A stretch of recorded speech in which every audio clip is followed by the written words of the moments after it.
कोकण बोलतो, कोकण कोकण सौंदर्य एवढं चांगलं आहे असं सर्व आहे.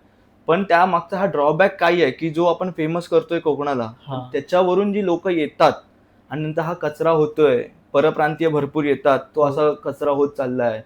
एक लोंडेचे लोंडे येत आहेत, कामं करत आहेत, पण किती प्रदूषण होते त्यामुळे. ही पण एक मोठा एक भाग आहे आता बघायला. आता तसंच आपण त्या मुद्द्यावरती बोलतो मी, की जो आता एक कुठला लोठे परशुराम मध्ये हो. त्या एका फॅक्टरीवरून इश्यू झाला होता. हा. तो पहिला आता झाला म्हणून सगळ्यांना समजलं ती किती खतरनाक गोष्ट आहे. पण ह्याच्या पहिले पण किती फॅक्टरीज अशा होऊन गेल्यात आणि आहेत पण आता पण. तिकडची आपण नदी, छोटे छोटे नाले बघू तर पूर्ण केमिकल्सनी भरलेले असतात. तिथे माणूस आपण राहू शकत नाही आता. तर हे कितपत योग्य वाटतं? आता हा मुद्दा खरंच आपल्याला म्हणजे ह्याला हात घालणं ही आपली जबाबदारी म्हणण्यापेक्षा आपलं कर्तव्य आहे. बरोबर. म्हणजे तू स्वतः चिपळूणचा आहेस, मी गुहागरचा आहे. बरोबर. आणि हीच अपेक्षा ना जेव्हा अशा काही गोष्टी येतात, म्हणजे आता लोकांना हा वाटतं की आपण व्ह्यूज साठी करतोय, की हा सेव्ह कोकण असो किंवा ते लोटे परशुराम MIDC मधली ती केमिकल XYZ कुठली पण आता ही आता आले म्हणा किंवा आधीच्या कोणत्या असतील, तर तुम्ही कॉन्टेंट क्रिएटर कशासाठी करताय? व्ह्यूज साठी करताय. बरोबर. पण यार सेव्ह कोकण ही टर्मिनॉलॉजी किंवा हा जो ट्रेंड निघालाय ना, हा फक्त तो सेव्ह कोकण नाहीये, is equal to save nature आहे. नेचर आहे. हे लोकांना कळत नाहीये. त्यांना असं वाटतं की जरी बाहेरचे किंवा आपले स्थानिक क्रिएटर, माझी मित्रमंडळी सुद्धा अशा आहेत की ते त्यावरती भाष्य करत नाहीयेत.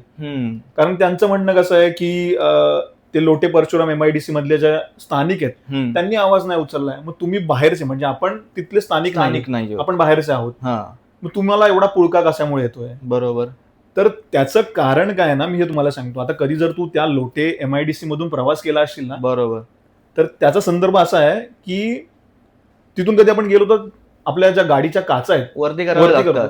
हा, म्हणजे आपण बंद करतो. हा, एवढं तर मी सांगतो, मी जातो तिकडे मुंबईवरून जेव्हा चिपळूण जातो तर लोटे परशुराम मध्ये लागतं ते MIDC. बरोबर.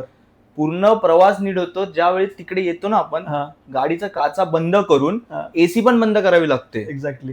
कारण का तो एवढा बेकार स्मेल असतो त्या पूर्ण त्या पट्ट्यामध्ये. आता मी तुला त्याला सांगतो की आपण जे म्हणतो ना कोकणची माणसं साधी भोळी, हे साधी भोळी नाहीये, खरं सहनशील आहेत. आता आपण कन्व्हर्सेशन मध्ये किंवा मी जेव्हा जेव्हा प्रवास केला, म्हणजे आम्ही इतके वर्ष गावाला जातो, तेव्हा आपण काय म्हणतो माहिती, तिथे गेल्यावरती लोटे परशुरामला, अरे काचा बंद करा, वास येतोय म्हणून. पण कोकणातल्या माणसाला किंवा चाकरमान्याला हे नाही कळत, तो वास नाही, तो त्रास आहे. अरे म्हणजे तुमच्या श्वसनाला त्रास होतोय तो, आपण त्याला टर्म केलं की नाही, मला उलटी येईल, वास येतोय, इथे आल्यावरती आपण काचा बंद करतो.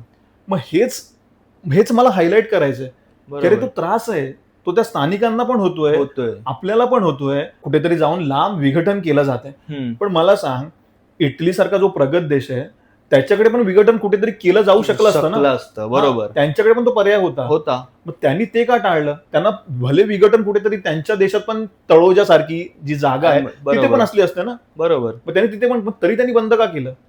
काहीतरी आहे ना फॉर केमिकल, म्हणजे त्याला तुम्ही फॉर नाव का दिलं? का ते नष्टच होऊ शकत नाही. तर ह्याबद्दल आहे ना, म्हणून जेव्हा सेव्ह कोकण हे बाहेरच्या क्रिएटर्सने किंवा XYZ पक्षाने किंवा कुठल्या तरी आमदार खासदाराने हा जेव्हा पॉइंट काढला, तेव्हा बऱ्याचशा फेलो क्रिएटर्सना, बऱ्याचशा व्ह्युअर्सना, लोकांना असं वाटायला लागलं की आपण व्ह्यूज साठी फक्त करतोय. बरोबर. मी सांगतो की ठीक आहे, चल आपण व्ह्यूज साठी केलं, आता पकडून चाल की तू सेव्ह कोकण वरती व्हिडिओ बनवलीस किंवा केमिकलच्या अगेन्स्ट व्हिडिओ बनवलीस किंवा केमिकल फॅक्टरीच्या अगेन्स्ट व्हिडिओ बनवलीस, मान्य करतो व्ह्यूज साठी बनवलीस. आता समज की तुझा हा कॅमेरामॅन आहे, हा कॅमेरामॅन आहे, उद्या ह्याच्या घरातलं किंवा उद्या तुझ्या घरातलं कोणतरी उद्या जाऊन मी कोकणी निखिल बनेल, कोणतरी तुझ्या लांबच्या नात्यातलं उद्या एखादा माझ्यासारखा चाकरमनी व्लॉग्स वाला बनेल. बरोबर. अरे उद्या त्याला जाऊन येत्या 25 ते 30 वर्षामध्ये समज व्ह्यूजच्या अनुषंगाने आपण पकडतोय, त्याला उद्या जाऊन व्ह्यूज हवे असले कोकणात येऊन, आता कारण बरेच बाहेरचे क्रिएटर कोकणात येऊन रील बनवतात, व्हिडिओज बनवतात, सिरीज बनवतात फक्त व्ह्यूज आणि फॉलोअर्स साठी. बरोबर. आपण त्या अनुषंगाने पकडून चालू की फक्त व्ह्यूज साठी आम्ही भांडतोय किंवा बोलतोय किंवा मुद्दा उचललाय. तर उद्या तुमच्या घरातली भविष्यात 25-30 वर्षाची जी पिढी येणार आहे, उद्या त्यांना तरी व्ह्यूज साठी कोकण राहिलं पाहिजे ना. आता हे मी व्ह्यूजच्या हिशोबाने सांगितलं, ह्याला लॉजिक नाहीये, फक्त लोक म्हणतात की तुम्ही व्ह्यूज साठी करताय म्हणून मी हा पॉईंट उचलून दाखवला. पण जर खरं बघायला गेलं ना, तर कोकण वाचवणं म्हणजे निसर्ग वाचवणं. बरोबर.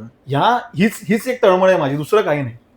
पण ही गोष्ट एवढी दाबली गेली आहे, म्हणजे ह्याच्यावरती आपण पॉलिटिकली तर बोलू शकत नाही की किती प्रेशर असेल त्या गोष्टींचा, पण स्थानिक लोकांचा पण आवाज वरती येत नाहीये. एक्झॅक्टली. कारण का जिथे राहतो तिथे तिथला कोणीही असं नाही दिसत की बाबा आवाज उठत आहेत किंवा मोर्चे काढतायत किंवा हे बंद करा ते बंद, काहीच नाही दिसत आहे कुठेच. म्हणजे ह्याच्यावरती असं नाहीये की फक्त की सरकारचंच आहे किंवा या सगळे मिलीभगत आहे झाली सारखे वाटतंय. आणि एवढा सुंदर कोकण आपला जो आहे, जो आपण बघण्यासाठी खास मुंबईवरून गावी सारखे जात असतो, आठवड्याला जातात यार लोक, मुलं असतात सगळे, काय पालखी आली, हे आलं ते आलं, सारखे गावी जात असतात. तर आम्ही आवाज उठवतो हे ह्यासाठी नाही की व्ह्यूज भेटले पाहिजेत म्हणून. याचा खरा मुद्दा असा आहे की जर आपण आत्ता ना ही स्टेप उचलली ना तर पुढे जाऊन आपल्याला पण तिकडे जाणं बंधनकारक, म्हणजे आपण बंद होऊन जाऊ तिथे जाणं. कशाला जाणार कसं ना जाणार? आपण? म्हणजे जर आता लोक सुट्ट्या टाकून, आता तू जर हा पिरियड बघितला असशील, डिसेंबर जानेवारी, पुण्यातले काही माझे मित्रमंडळी आहेत, नाशिक कोल्हापूर साईडचे, सुट्ट्या टाकून गावाला कोकणात जातात, कारण त्यांना कोकण बघायचंय. बघायचंय. आणि आपलं नशीब आहे, आपण जन्माला तिथे तिथे आलो, आलोय. आपलं सुट्टी टाकून जायची गरज नाही. आणि उद्या हेच जर राहिलं नाही, बाहेरची लोक सोड, आपण तरी का गावाला का जाऊ? आणि गावची माणसं गावाला का राहतील?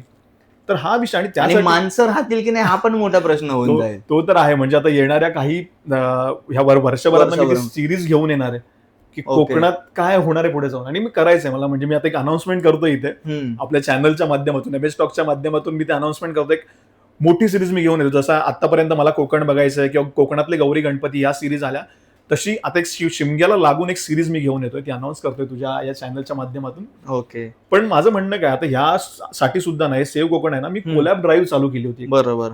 की जे छोटे छोटे क्रिएटर्स आहेत, मला ऍक्च्युली लोट्यातले क्रिएटर्स, चिपळूण मधले क्रिएटर्स, जे आजूबाजूचे क्रिएटर्स आहेत खेड मधले वगैरे, त्यांच्याकडून जाणून घ्यायचं होतं. आणि मी बघ, ह्या कोलॅब ड्राईव्ह आहे ना, मी अशा वर्षातून 4-5 वेळा ठेवतो. मी कधीच बघत नाही समोरच्या फॉलोअर्स किती आहेत, समोरच्याला व्ह्यूज किती येतील, मी ठेवतो, कारण मला तो त्यांना प्लॅटफॉर्म द्यायचा आहे. आणि जसं आपण म्हणतोय ना की लोट्यातून आवाज आला नाही, किंवा लोट्यातून ही ऍक्च्युली क्रिएटर कम्युनिटीमध्ये कुजबूज आहे. मला गोष्टी कळाल्या आहेत की अरे लोट्यातले पण काहीतरी गावातले क्रिएटर्स असतील ना, ते जवळपास असतील, ते का नाही बोलले? बरोबर. तर ऍक्च्युली ते तेवढे मोठे नाहीयेत, किंवा त्यांना तो अजून पॅटर्न माहिती नाहीये, किंवा त्यांना ते माहिती नाही की सोशल मीडियावर कसं व्यक्त व्हायचं. तर आता ऍक्च्युली त्यांच्यावर मी कोलॅब केलंय. आणि आता माझं त्यांच्यावर कन्व्हर्सेशन चालू आहे. मी पुढे बऱ्याच स्टेप्स घेऊन चाललोय.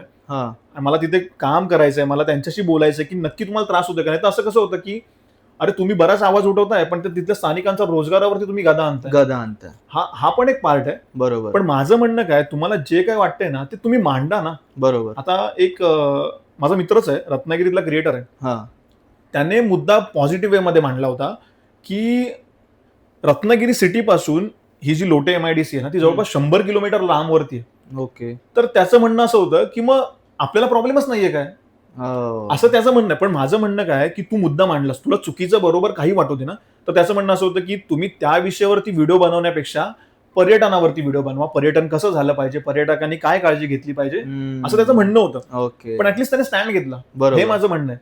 पण आता मी तुला खरं सांगतो, आपल्या रत्नागिरीत, अरे सिंधुदुर्गातले क्रिएटर्स एकदम छोटे छोटे, इव्हन आपला प्रसाद दादा कोकणी रान माणूस, तो सुद्धा व्हिडिओ बनवतोय.